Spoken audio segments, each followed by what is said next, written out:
Hello, everybody. Welcome back to the Next Gen GTM Podcast, where today I am super excited about our guest. Today we have Melissa Moody, who, if you don't already know, has just been named the CEO of Matcha, a fast-growing tech company. And we were talking to Melissa before this, and she said, I keep telling everyone I'm a marketer, and finally someone has said, no, you are a tech CEO, a serial entrepreneur, and you're on to really, really cool things. So I'm so excited to have Melissa today.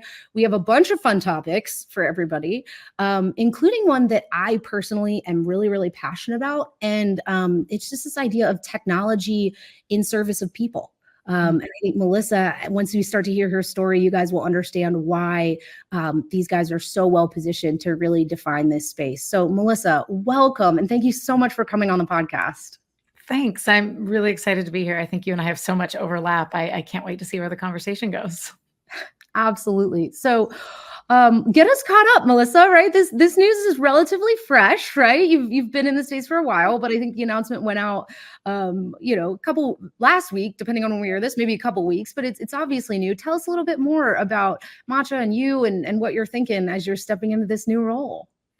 Yeah, well, just last week, we were really fortunate to have, let's call it one final offsite with our parent company. So for those of you who are on LinkedIn, you've probably seen ComSoar everywhere. It's just an incredible company run by the visionary Mac Redden and a wonderful team of people. And I was very fortunate to join ComSoar this past January as general manager for the brand Matcha. To bring everyone up to speed, ComSoar is building solutions that really focus on the idea of go-to-network as the solution that we as go-to-market professionals should all be turning to in the years ahead. That means when you think about the channels that you market through, when you think about how you grow revenue, it should all be based on relationship growth and network-driven principles. So things like partnerships, co-selling, really placing the individuals that you work with at the heart of your growth strategy. And so ComSoar in the process over the last few years has really evolved two products out of that theory. One is currently ComSoar, previously known as Bronto, and it's much more of a sales-led enterprise solution. Really, really cool. Go check it out, comsoar.com. They just released a new website. But Matcha was another product that had essentially evolved. Thinking about dinosaurs and ComSo, we had an evolution of Matcha out of that other product.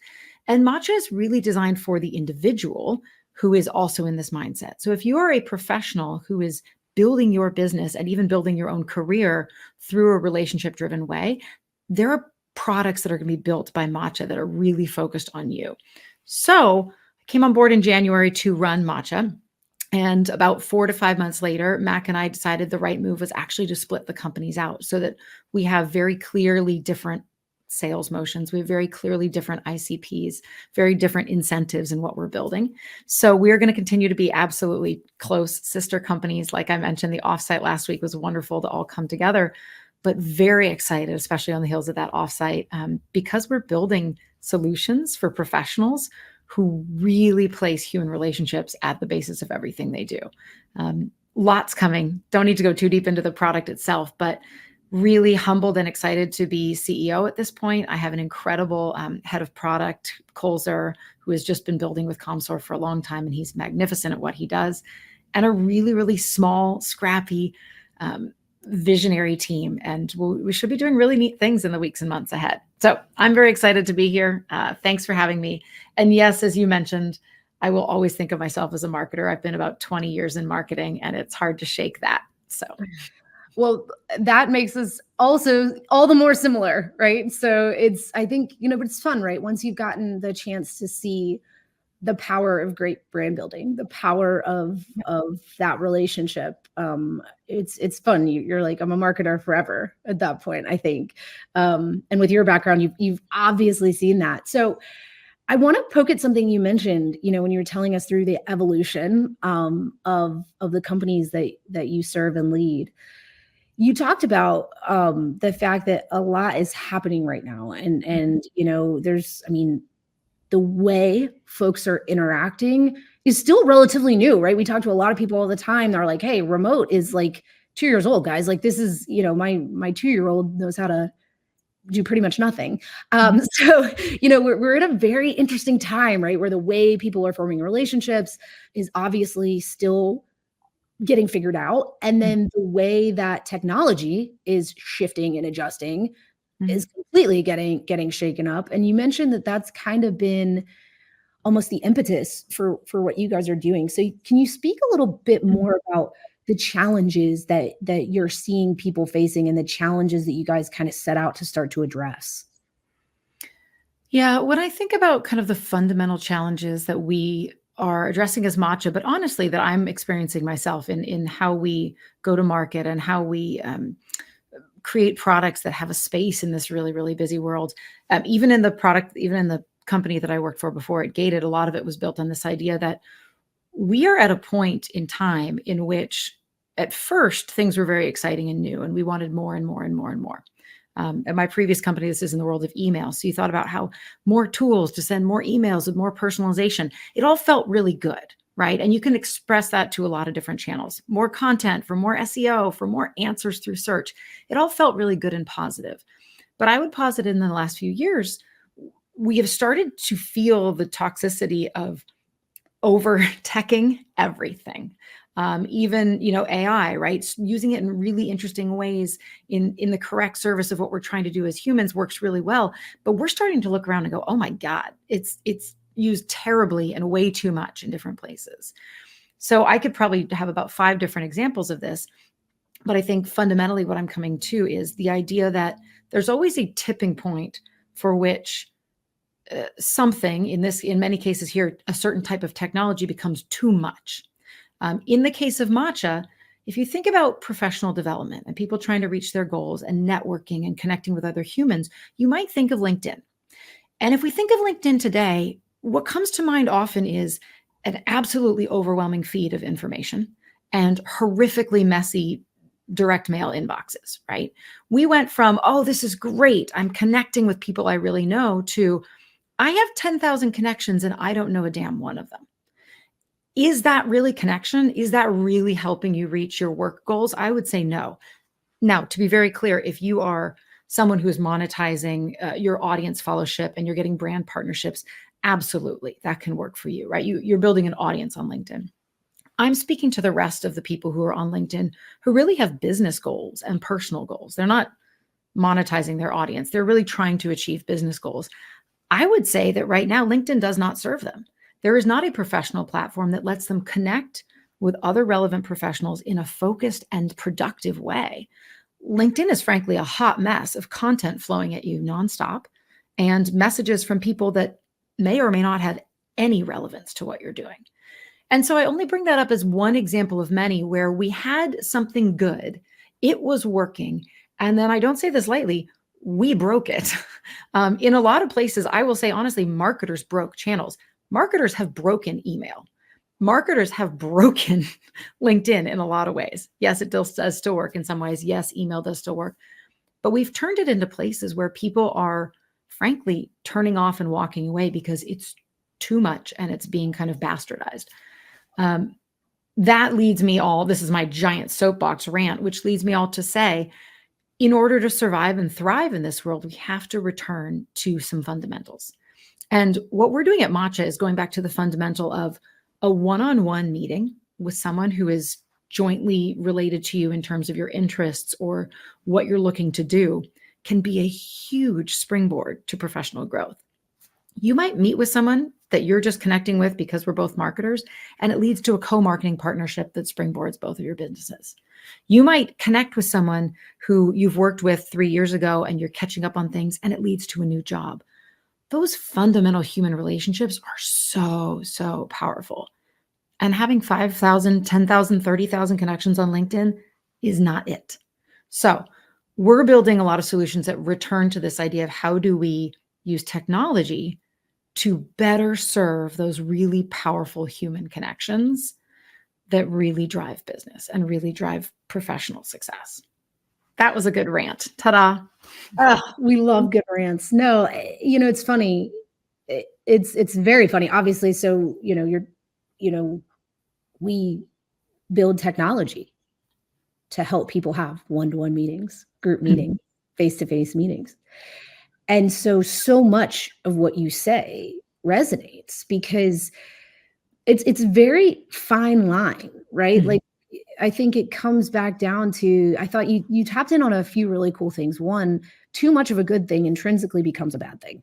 Mhm. And scale for laziness and scale itself, and it immediately turns into noise that nothing breaks through. We used to always talk about like, guys, it's about breakthrough Mhm. conversations.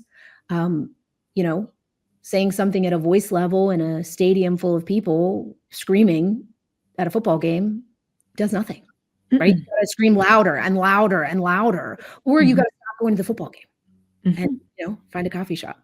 So Yep. I think that trend is really interesting. I also think, um, you know, it is it's funny because you mentioned that pattern, right? That you saw with email, right? It started out, hey, we're doing it. It's great. We're making connections. And then, right, we dumped scale and scale and scale. And now we have what people maybe would say today is not a good thing.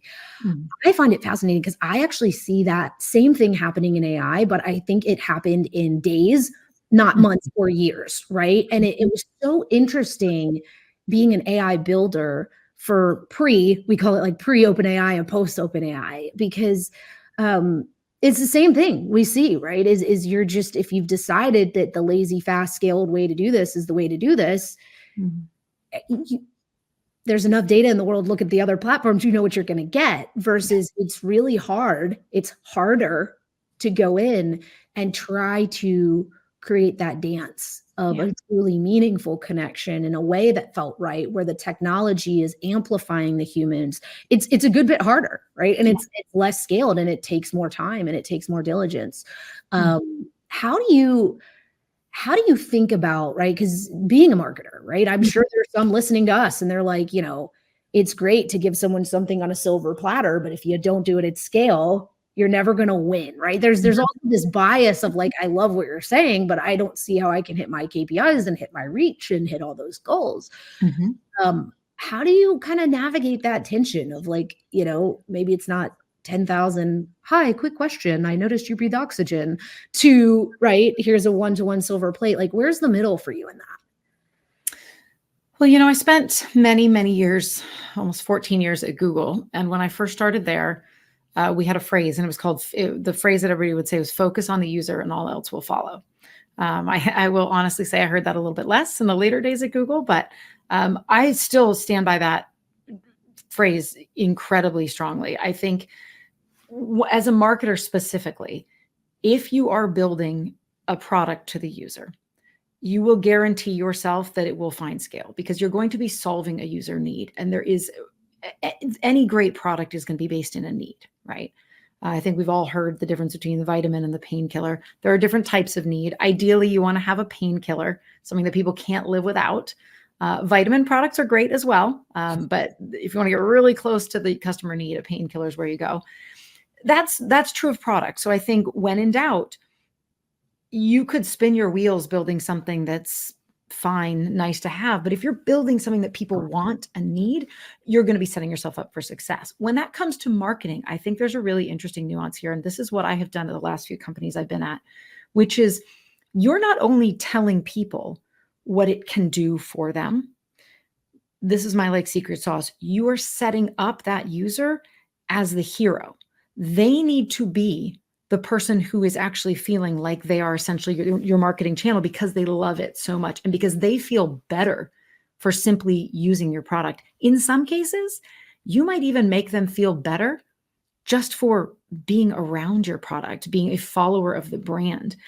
You can signify a lot of value for people these days by letting them get on board with the idea and what you stand for before you're even essentially building a product. I had a really great conversation with JK Sparks from Audience Plus just a week or two ago around building pre-product, how you market pre-product, and how there's so much actual perceived value for people to be on board with an idea of how you approach something as a company or how you're going to approach something as a product before you're even delivering a product. So as soon as you layer on a great product in there, you're going to have this marketing channel of individuals who are actually going out and speaking on behalf of your product. And that is a real sweet spot for marketing. And I think that is how you cut through the noise. That is how you don't just hammer people with outbound email, but how you actually draw people into the conversation is by activating that group of champions, activating a group of people who really are excited for what you're building, because you've said the product is not the hero. You are the hero for using the product. And we're going to showcase you. We're going to say how awesome you are because you're building in the right way. So yeah, that is, it's not easy to do, but I think it's the absolute best way on principle and on, comfort with the channels that you have. If you can stand on strong legs and say that that's how we market, by putting our user front and center as the hero of the story, it's a really a strong leg to stand on in an environment where many of the marketing channels are not dependable the way they used to be. And I think it's, if you're that direct to your user company, that's it, right? But if you're a B2B, it's your user's user. Oh, it's 100% extends to B2B. Yes, it's a slightly different nuance, but it 100%. Or you put the company, you set the company up itself as the hero, right? If this company is using this technology in the right way, they are doing the right thing. They are succeeding based on XYZ. Very easy to place, the company as the hero in those situations. Now you've started talking about it. I think that the conversation is very people are starting to talk about it as HI, human intelligence, versus AI, artificial intelligence. But I think the conversation is still pretty fundamental, right? It's that idea of what's the balance between, the human side, like I'm going to go do this. I'm not going to use technology, and the technology side, which is maybe I'm scaling or amplifying what I'm doing with that horsepower behind me. Again, I think the conversation may be more popular now or being said a lot more, but it's always kind of been there, that tension of what are the pieces where the humans have to show up and really deliver the magic versus when do they need to bring in the technology that is going to get them there faster, stronger, and give that horsepower. How do you guide folks, when you're leading teams, you're leading your own company, how do you guide folks in that decision-making? I think it's pretty straightforward, in my opinion. The human needs to understand the why. The human needs to determine why they're doing something, and what the reasoning and what the outcomes should be. And then if there's a place for AI tech to fit within that and to make things easier, faster, better, then it makes sense. But if you haven't got a clear why, you're probably going to be sticking on all sorts of different types of learning, not just AI, but all sorts of tech that is irrelevant, right? It's not even just AI, it's just different technology solutions that might be building something you don't actually need. So I think the human's role is to determine exactly what we're doing and why. And then AI functions as one of a certain set of tools that might be implemented to get us to that why. That's just on kind of conceptually how I would ask people to approach that. Now, so an example would be, let's say in marketing, let's say one of our campaigns is to reach more people with a new product, right? And the why behind it is going to be, who are we reaching? What is the messaging? What is the outcome? What do we want them to do, right? What is the action? AI doesn't come into play in terms of that yet, I would say. I don't think there's any role for AI in that yet. I think that can all be at the strategic level. Immediately, though, when you say, well, how are we going to do that? I know top tier marketers with 20 years of experience who are going in and asking, going right on into ChatGPT and saying, I want to run a campaign to do this. What are 5 different tests I should run? Even at that level, even as the number one step, AI can absolutely be useful. Then, of course, it becomes the layer of looking at it. So I think it's the why is the human. AI plays a role along with other technology for how do we do that? And then the human layers in and says, yes, no, yes, no, yes, yes, no. So I do think AI fits into almost everything we do. If you're using it properly, I think it can absolutely be a value add, but it's in the middle. It's not what you should start a conversation with, and it's definitely not what you should end with.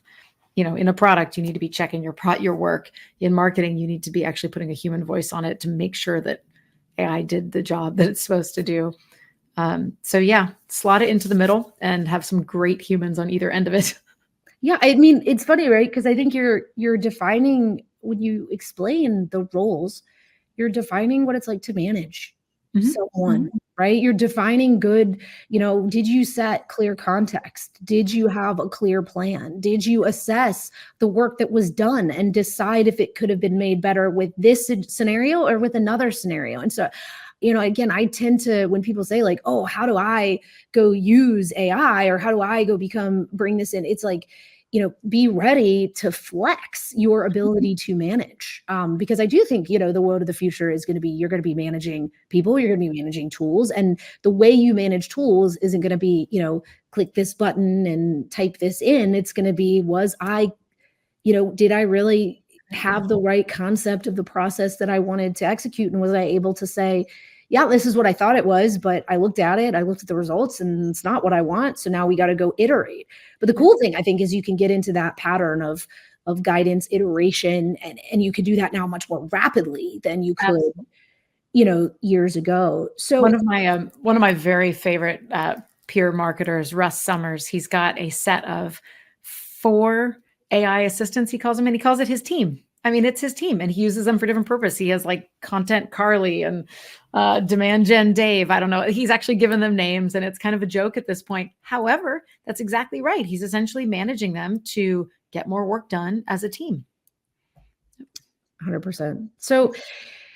So I think that's helpful in terms of like what's going on with technology. And then obviously I'm really interested, taking on a CEO. You're a woman in tech, you've led, you mentioned you've been at Google, you've been small scale. Talk us through a little bit about how, your vision, right? As you see the world. And again, every tech builder, they have the world that they believe should be there, right? Like for us, it's like scheduling doesn't start with a calendar. It starts with context and communication, and human communication is the most important thing you could ever want. Like, that's why the world needs to be different. Talk me through a little bit how you're seeing that and leading folks through that, and even forming that in these early days. Yeah, that's kind of a nice big question. So when I think about my vision for what we're building at Matcha in particular, because as you and I have talked about, I've been probably, I guess it's about like a 4-time founder now at this point. You do have to have vision. You have to have an understanding of what the future will be. For me, it's very, very simple. It's professional success. And that means the businesses we're building, as well as our own careers, is fundamentally driven by building stronger relationships with other humans. I believe that will be true no matter how much tech we have, no matter how much AI is involved. The question becomes, how do we supercharge that fundamental belief so that we're getting the most we can out of those relationships, that we're finding the right relationships, we're nurturing the ones we have, and that we're also aligning them with our goals. I hear, as a marketer in trade, one of the most important things I do is I'm talking all the time to our customers. I think it's very, very important, not just our customers, but our ICP, right? Our ideal customer profile. So one of the things I hear all of the absolute time is I'm having lots of meetings, but they're not aligned with my goals. Well, that's a problem to be solved. We know we have these goals. Everyone you talk to who's a professional has goals. It's not like they're having these magical networking meetings with no goals in mind. This is not true. They have goals, but they're coming to them in a relationship first way. When I think about our ICP, it's still very fuzzy. No, even well-established businesses are constantly defining and narrowing what is ICP for them. But one of the things that I found, and this is a little pop quiz for anyone listening, is, do you have meetings on your calendar, external meetings, that do not have an agenda? Now, I know you have goals. I know you're trying to sell something. I know you're trying to get a new job. I know those goals are in your head. But are you putting meetings on your calendar that really are just a chat with someone probably has interesting overlap? I will tell you, many people have 0 and they can't comprehend of what I'm talking about. And then there's our ICP, who not only has 1, but I bet you they probably have between 5 and 7 a week. People are hyper connectors hyper relationship builders because they already understand that their success is dependent on those relationships. Now, can we make it better? Can we make it work easier? Can we make it more powerful? Absolutely. And like, that's what our vision is. And that's what the challenge is in front of us. But fundamentally, the goal of the human that we're addressing is already there. They're already having these meetings. They're already hacking together ways to find other people who overlap in the work that they do and drive their business forward. We're just going to, as we like to say, brew something up at Matcha that's going to help them do that better. So that's the vision for Matcha. And what are the big, relationship networking, again, that's another area that's seeing so much shift right now, right? Like gone are the days where you're just standing at conferences with 100,000 people trying to blow an air horn. And, we still do that, but what are you seeing the barriers or the challenges being when folks go to create these goal-oriented relationships? Well, I think there's one phrase that I've used a lot of people recently. It makes them really sit back and pause, which is you could go out there and you can make more connections. And frankly, we're all doing a pretty dang good job of that so far. The tools that have been at our disposal for the last 5 to 10 years are really good for making more connections. But if I look you in the eye and said, tell me 3 people that you know could be driving your business goals forward, that like these are 3 people, you probably have 3 to 5 people in mind that you're like, oh yeah. And then I say, are you meeting with them regularly? Are you actually tapping into those people and really using them to drive your goals? A lot of people go, oh God, I am absolutely not. And so that's a really low hanging fruit that we're going to be addressing and we're helping people address, which is you've actually probably done a pretty good job in building your network. Yes, there is a segment of the population who still needs to build network, but there's a lot of tools out there that help people make more connections.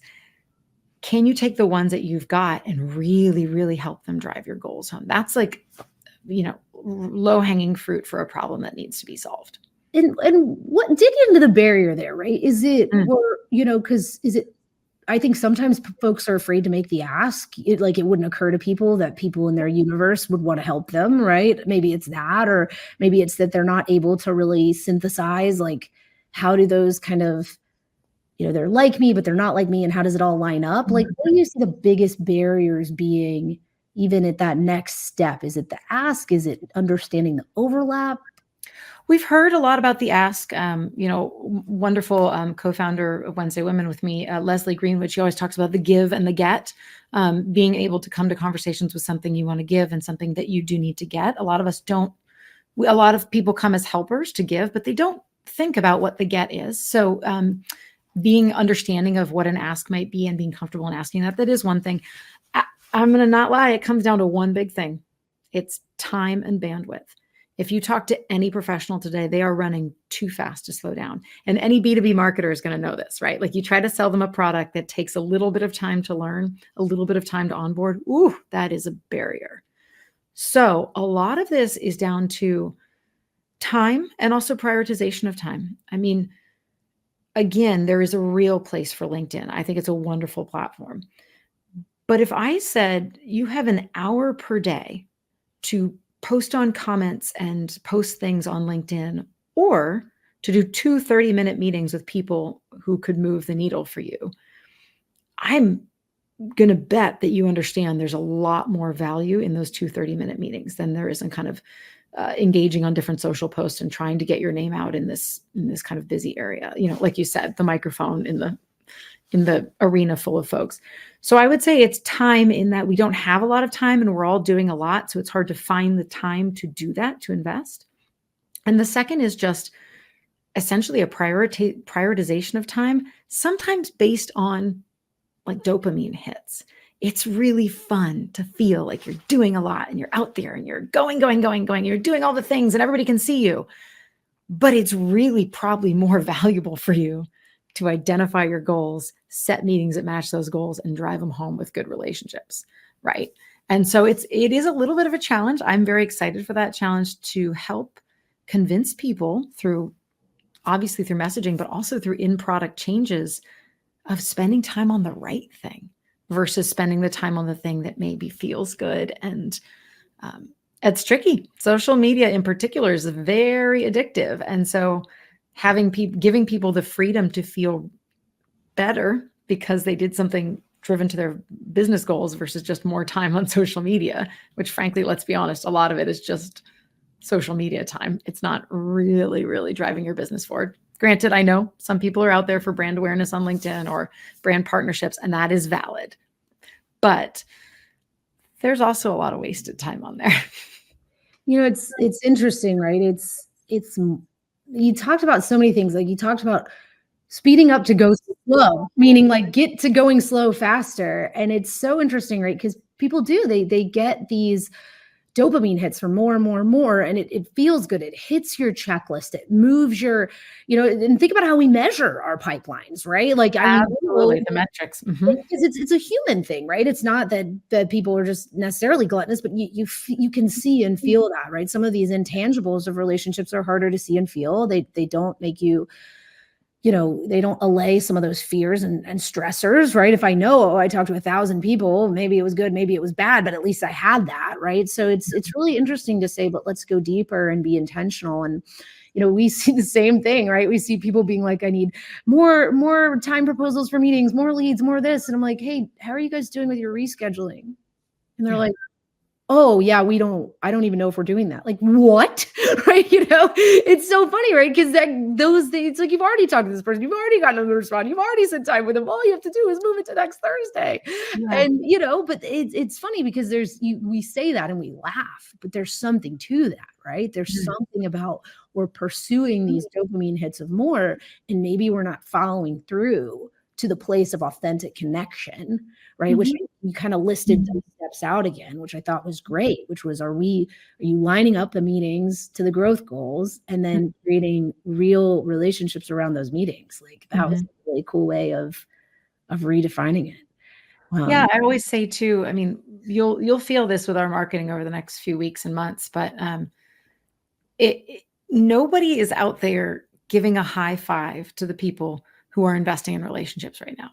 Nobody is out there saying, good job. You took some precious, very, very valuable time and you spent it on developing a relationship that will lead to what? A partnership, a co-marketing, a technical partnership, a potential job. Nobody is giving a high five to those people for doing that. Even in the really tough job market, no one is saying, you don't have to get a job from every meeting. You're building really valuable foundations for the future with every meeting. High five on that. And it's kind of my personal passion that Matcha will be the brand out there saying, good for you. You're actually connecting at the human level. I need to figure out a little bit more how we do that, but I want to give, dopamine hits to people who are actually building human relationships as part of their growth strategy. I love that. Well, cheers to that. It's funny. I always ask folks at the end, like, what are the 3 things? And I'm like, nope, you know what? I want to do that. I want to end this on how do we think about ways to give high fives to the folks out there trying to create meaningful, business relationships. One of our coaches, that helps us with selling, they're like, when selling becomes true service, like you're able to understand your product to a degree that it can help you want to help, and you're able to link that, then making the ask isn't as hard because you believe that you've really cared about this person and their company and looked at what they're doing and said, gosh, I've been able to insightfully link their problems to my solution in a way that is authentic service. Yes. And then it reduces that ask, right? So, and so I think then you're not selling, you're helping. Yeah. So, and then I think your point about let's take it a step further and let's start applauding that. Let's measure that. Let's applaud that. Let's not let that go unnoticed. Yeah. Gosh, I didn't get to all my questions, guys. I didn't. So we might have to have Melissa back on. So for those that want to hear more from her, she has a podcast and she does some amazing stuff with women. I'm going to go ahead and put her on the spot. Melissa, can you give us all a quick plug where we can hear more from you? And then, like I said, we'll probably get you back on, I'm sure, soon and with more questions.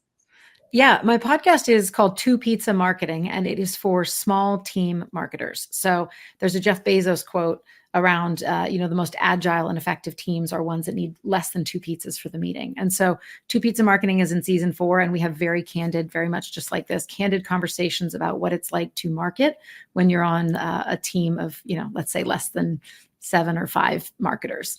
So very scrappy, very creative marketing. And then I also am co-founder of Wednesday Women, which is a mission-based company created to amplify and uplift outstanding executive women leaders. So it is for everyone to follow. It is not just for women. It is for everyone to follow and get more women in their feeds, on their panels, on their stages, and giving keynotes. We are here to raise the visibility of women who are already out there kicking ass. So yeah, that's where else you can find me. And if you want to actually see more about me at any time, of course, matcha.so/Moody, Moody. Awesome. Thanks, everybody. Thanks so much.